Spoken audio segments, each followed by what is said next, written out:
നമ്മളെപ്പോഴും മറ്റൊരാളെ നോക്കി നടക്കാൻ പഠിപ്പിക്കപ്പെട്ടവരാണ്. ഒരാളുടെ വിജയത്തെ അതേപോലെ പകർത്തിയാൽ നമുക്കും വിജയിക്കാൻ സാധിക്കുമെന്ന് നമ്മൾ വിശ്വസിക്കുന്നു. സോഷ്യൽ മീഡിയ നോക്കിയാൽ എല്ലാവരും വിജയികളാണ്. വില കൂടിയ car, branded dress, luxury life. അവർ പറയും work hard, dream big, be rich.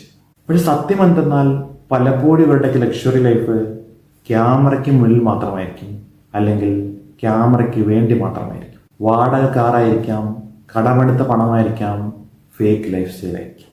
ഇന്നത്തെ കാലത്ത് മോട്ടിവേഷൻ പോലും വെറും ഫേക്കാണ്. Wake up 5 AM, work hard, be rich എന്നാണ് അവർ പറയുന്നത്. പക്ഷെ ക്യാമറ ഓഫ് ചെയ്താൽ അവരുടെ ജീവിതം മൊത്തം വേറെയാണ്. പലപ്പോഴും റെന്റഡ് ഹോം ആയിരിക്കും, സ്ക്രിപ്റ്റഡ് സക്സസ് ആയിരിക്കും. പക്ഷെ ഉപദേശങ്ങൾക്ക് ഒരു കുറവും ഉണ്ടാവില്ല, മില്യൺ വ്യൂസും ഉണ്ടാവും. എല്ലാവരും ഓടിക്കൊണ്ടിരിക്കുകയാണ്, പക്ഷെ ആരും ചിന്തിക്കുന്നില്ല എന്തിനു വേണ്ടിയാണ് ഈ ഓട്ടം. എല്ലാവരും ട്രെൻഡ് ഫോളോ ചെയ്യുന്നു, ആളുകളെ ഫോളോ ചെയ്യുന്നു. പക്ഷെ ഒരു ദിവസം നമ്മൾ തിരിച്ചറിയും നമ്മൾ ഇതുവരെ നമ്മളെ ഫോളോ ചെയ്തില്ലെന്ന്. ചില ആളുകൾ നമ്മെ വാക്കുകൾ കൊണ്ട് മോട്ടിവേറ്റ് ചെയ്യും, പക്ഷെ അവരുടെ ജീവിതം മറ്റൊന്നായിരിക്കും. മോട്ടിവേഷൻ പറയാൻ എളുപ്പമാണ്, പക്ഷെ അത് പ്രാവർത്തികമാക്കുക പ്രയാസകരമാണ്. മീഡിയയ്ക്ക് മുന്നിൽ ചില ആളുകൾ നമ്മെ പ്രചോദിപ്പിക്കും. വാക്കുകൾ ശക്തമായിരിക്കും, ആ വാക്കുകൾ കൊണ്ട് നമ്മൾ അവരെ ദൈവതുല്യരെ കാണും. ചില ആളുകൾ സ്റ്റേജിൽ നിന്ന് വിജയത്തിൻ്റെ കഥകൾ പറയും. ഹാർഡ് വർക്കും ഡിസിപ്ലിനും മൈൻഡ് സെറ്റും പഠിപ്പിക്കും. പക്ഷെ പിന്നീട് ഒരിക്കൽ നമ്മൾ തിരിച്ചറിയും ഇവരുടെ സമ്പത്ത് ഹാർഡ് വർക്ക് കൊണ്ടല്ല, മറിച്ച് വഞ്ചന കൊണ്ടായിരുന്നു. നമ്മുടെ മുന്നിൽ തന്നെ എത്രയെത്ര ഉദാഹരണങ്ങൾ. ഒരു ക്രിസ്തീയ ഗ്രൂപ്പിൽ മോട്ടിവേഷൻ എന്ന മാതൃകാ ദമ്പതിമാർ എന്നും നമ്മളെ ഉപദേശിക്കും, ഭർത്താവ് ഇങ്ങനെയായിരിക്കണം, ഭാര്യ ഇങ്ങനെയായിരിക്കണം.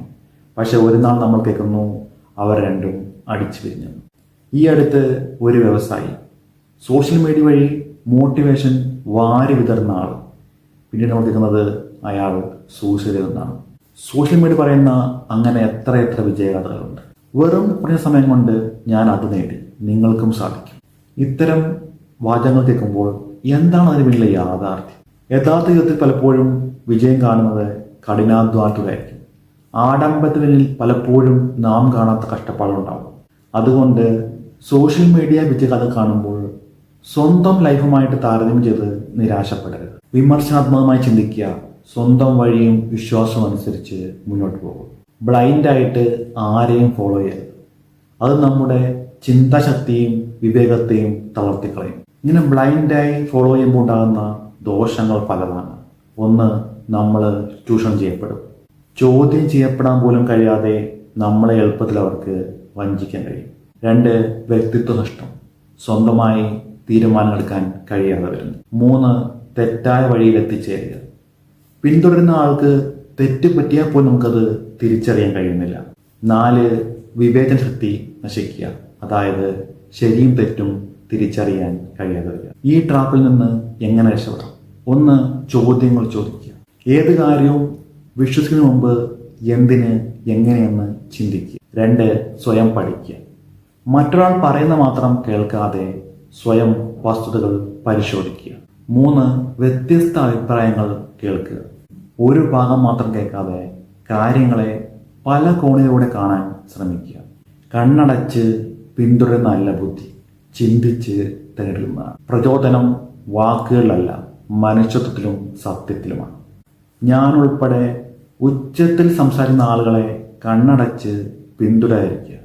അവർ പറയുന്ന കാര്യങ്ങൾ ശരിയാണോ എന്ന് പരിശോധിക്കുക. ആരെയും ജീവിതത്തിൽ ഫോളോ ചെയ്യാതിരിക്കുക. എല്ലാവരിൽ നിന്നും കാര്യങ്ങൾ പഠിക്കുക, എല്ലാവരെയും ബഹുമാനിക്കുക, എന്നിട്ട് സ്വന്തം വഴിവെട്ടി മുന്നേറുക. ഈ വീഡിയോ നിങ്ങൾക്ക് ഇഷ്ടപ്പെട്ടെന്ന് കരുതുന്നു. ഇഷ്ടപ്പെട്ടെങ്കിൽ സബ്സ്ക്രൈബ് ചെയ്യാനും ഷെയർ ചെയ്യാനും കമൻറ്റ് ചെയ്യാനും മറക്കരുത്. Thank you for watching.